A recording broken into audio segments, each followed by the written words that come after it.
जुन्नर सहकारी पतपेढीची संचालक मंडळाची पंचवार्षिक निवडणूक कार्यकाल सन 2023-24 ते 2027-28 या कालावधीसाठीची निवडणूक प्रक्रिया चालू आहे। आताच अनेक मान्यवरांनी या ठिकाणी आपली मनोगत व्यक्त केलेली आहेत। या छोट्याशा मेळाव्याच्या निमित्ताने उपस्थित आपल्या सर्वांचे मार्गदर्शक मोहनशेठ बांगर, गोळंजवाडी गावचे लोकनियुक्त सरपंच ज्यांनी आपलं मनोगत व्यक्त केलं आणि पुढील कामासाठी गेले ते अतुलजी बांबेरे, सन्माननीय सामाजिक कार्यकर्ते, ज्येष्ठ मार्गदर्शक विठ्ठल शेठ, त्याचप्रमाणे काशीनाथ भाऊ, ही सगळी मंडळी आणि आळेफाट्यावरून आलेले आमचे मित्र मारुती शेठ पाडेकर असतील, अभिषेक, माझ्या समोर आलेले आमचे बंधू माऊली पारखे आणि सर्व उपस्थित सर्वच तुम्ही तोलमोलाची आणि मार्गदर्शक मंडळी आहात। आमचे जुने मार्गदर्शक रोकडे मामा, बागाजी शेठ काळे, अशी अनेक मंडळी आपण सर्वच या ठिकाणी उपस्थित आपल्या विद्यमान संचालक मंडळाच्या पॅनलला पाठिंबा देण्यासाठी, त्यांचं मनोधैर्य वाढण्यासाठी आपण या ठिकाणी उपस्थित आहात। थोडीशी विशाल जुन्नरची पार्श्वभूमी आपल्या समोर मांडतो। 1 जानेवारी 1979 साली संस्थेची स्थापना झाली, परंतु आपल्या तालुक्यातील पोटापाण्यासाठी गेलेली मंडळी, मग प्रत्येक गावचे असतील त्यांनी छोटे छोटे फंड चालू केले आणि आपल्या मंडळींना आर्थिक गरज भागवताना जो त्रास व्हायला लागला आणि म्हणून त्यांनी काय केलं की जे काही वेगवेगळ्या गावचे फंड होते ते एकत्रित केले आणि संस्थेची स्थापना 550 सभासद आणि 32,000च्या भांडवलावरती त्यांनी चालू केली। त्याच्यानंतर गिरणी कामगारांचा संप, अनेक गोष्टींच्या अडचणी येत असताना आपली संस्था हळूहळू पुढे काम करत राहिली। तब्बल 10 वर्षे लागली दुसरी शाखा चालू करायला आणि 1979 सालानंतर 91 साली घाटकोपर या ठिकाणी आपण दुसरी शाखा चालू केली।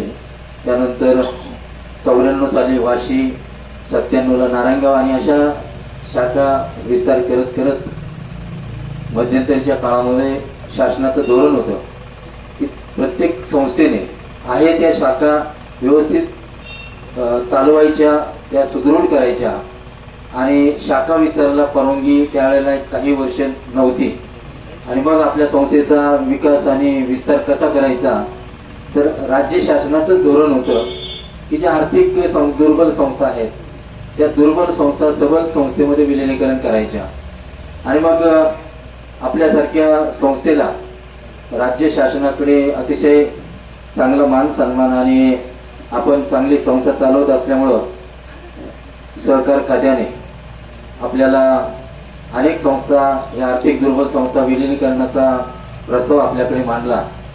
पहिली 2008 साली यशोदी पतसंस्था कळंबोली आणि त्यानंतर अनेक संस्था, मग जय हनुमान असेल, बाळासाहेब ग्रामीण, श्रीनिवास पतसंस्था तेरगावची, काळेवाडीची, पुण्याची आणि अशा 6-7 संस्था आपण त्यांच्या तब्बल 18 शाखेंचं आपल्या संस्थेमध्ये विलीनीकरण केल्या आणि मग 13 शाखेंचा विस्तार पुढे अशा पद्धतीने वाढत 41 शाखेंचा विस्तार आपण या माध्यमातून केलाय। आपल्या सगळ्यांना माहिती आहे की संस्थेची वार्षिक सभा म्हटलं की एक सगळ्या लोकांना एक उत्सव वाटायचा, चांगलं वातावरण वाटायचं, पण गेल्या 2 वर्षापासून जसं निवडणुकीचे वेध लागले तेव्हापासून काही मंडळींनी अतिशयोक्तीपणे वार्षिक सभेमध्ये गोंधळ निर्माण करण्याचा प्रयत्न केला। आता मागची जी सभा होती 30/9 ही सर्व आर्थिक संस्थांना शेवटची तारीख असते वार्षिक सभा घेण्याची। आपली सभा सुद्धा आपण 30/9ला घेतली होती। वार्षिक सभा चालू झाल्यानंतर ज्यांना आरोप करायचा किंवा ज्यांना आपला विषय मांडायचा, ते विषय मांडत असताना खालून काही मंडळींनी आमच्यापर्यंत निरोप पोहोचवला की मंडळी सभा उधळवण्याच्या तयारीमध्ये आहेत, 30/9 ही शेवटची तारीख आहे आणि हा अहवाल मंजूर करून द्यायचा नाही असा त्यांचा डाव त्या पद्धतीने चालू झाला. आणि मग आम्ही विचार केला की आपण आलेला कार्य करत बसण्यापेक्षा आपण व्यवस्थित सभासदांना उत्तर देऊ, परंतु एक प्रश्न संपतो नाही तर दुसरा प्रश्न, तिसरा प्रश्न, त्याला उत्तर द्यायला उभं राहिलं तरी हातातून माईक घेणं, असे प्रकार खरं तर विशाल जुन्नरच्या संस्कृतीमध्ये शोभत नाहीत. असे प्रकार वार्षिक सभेला झाले. आम्ही शांततेने त्या ठिकाणी बघत होतो. अनेक सभासदांना वाटत होतं की आपण बोलावं, पण बोलताना आपण सगळ्यांनी जे सभेला असतील त्यांनी बघितलं की उत्तर द्यायला उभं राहिलेल्या माणसाला सुद्धा उत्तर देईनात. आम्ही तर ठीक आहे, आमच्यावर तुम्ही आरोप करता, आम्ही प्रशासनाच्या अधिकाऱ्यांना उत्तर द्यायला उभं करत होतो, परंतु ते सुद्धा आपल्याला सहन होत नव्हते किंवा आपण ते ऐकलं नाही. म्हणजे जी भूमिका त्यांची होती की ही सभा आपण कशी तरी बंद पाडायची किंवा अहवाल मंजूर करायचा नाही, म्हणजे हे संचालक मंडळ अडचणी निर्माण होतील अशा पद्धतीचं त्यांचं जे वातावरण होतं ते आमच्या लक्षात आलं. आणि म्हणून आम्ही शांततेने सभा पार पाडत असताना अहवाल सुद्धा नंतर मंजूर झाला, सगळ्या गोष्टी झाल्या. परंतु दरम्यानच्या काळामध्ये निवडणूक प्रक्रिया चालू होत असताना मधल्या काळामध्ये काही 2-3 महिने अतिवृष्टीच्या सावधानतेचा इशारा शासनाने देऊन निवडणुकीचा कार्यकाल थांबवला होता. अनेक प्रचार झाले, अनेक आरोप झाले, सगळ्या गोष्टी झाल्या. आमचे अभिषेक पाडेकर परंतु त्यांनी संस्थेच्या अहवालाचा चांगला अभ्यास केलेला आहे.